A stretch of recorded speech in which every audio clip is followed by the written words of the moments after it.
You hold a crying baby in a silent, locked room.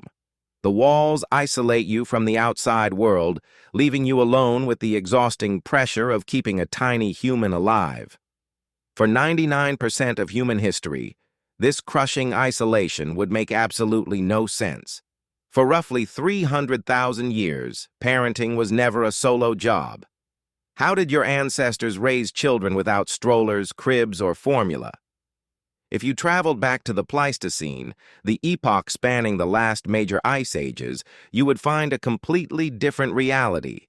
When a child was born, they weren't just born to a mother and a father. They were born to an entire band of 20 to 30 people. Anthropologist Sarah Hrdy calls this cooperative breeding, a strategy where individuals other than the genetic parents help raise the young. In these ancient mobile communities, childcare was a communal responsibility. Imagine a typical morning on the African savanna. The birth mother needs to forage for deeply buried tubers to keep her milk nutritious. Instead of struggling to carry her infant across miles of rough terrain, she simply hands the baby to an aunt, a grandfather, or a trusted teenager. Anthropologist Barry Hewlett documented this extensively among the AKA foragers, noting that infants are held by multiple different caretakers dozens of times in a single day. The baby is constantly held, constantly soothed, and constantly surrounded by a village of familiar faces. How would your stress levels change if you had 10 trusted babysitters living in your immediate circle? This constant contact shaped your modern biology. Ancient infants spent almost 24 hours a day pressed against human skin, riding in soft leather slings or resting on a relative's chest. This wasn't just about comfort. It was about survival. A crying baby on the savanna attracts predators like hyenas and leopards. To mitigate this risk, hunter-gatherer communities responded to crying immediately. Researcher Polly Wiesner observed that among the Jew Honsi people, a baby's cry is answered within seconds, usually with nursing or playful bouncing.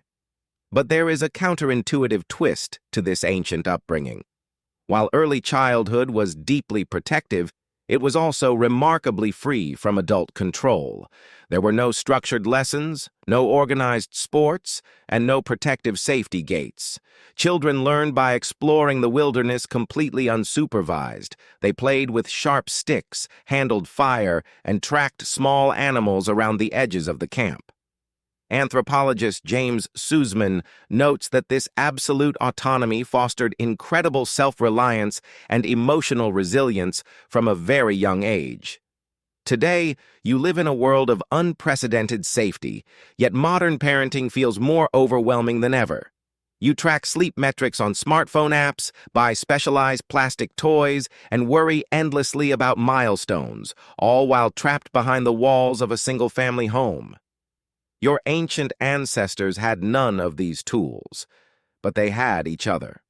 You hold a crying baby in a silent, locked room, feeling the weight of the world on your shoulders. You are exhausted because your body and your brain are still waiting for the village that left you behind.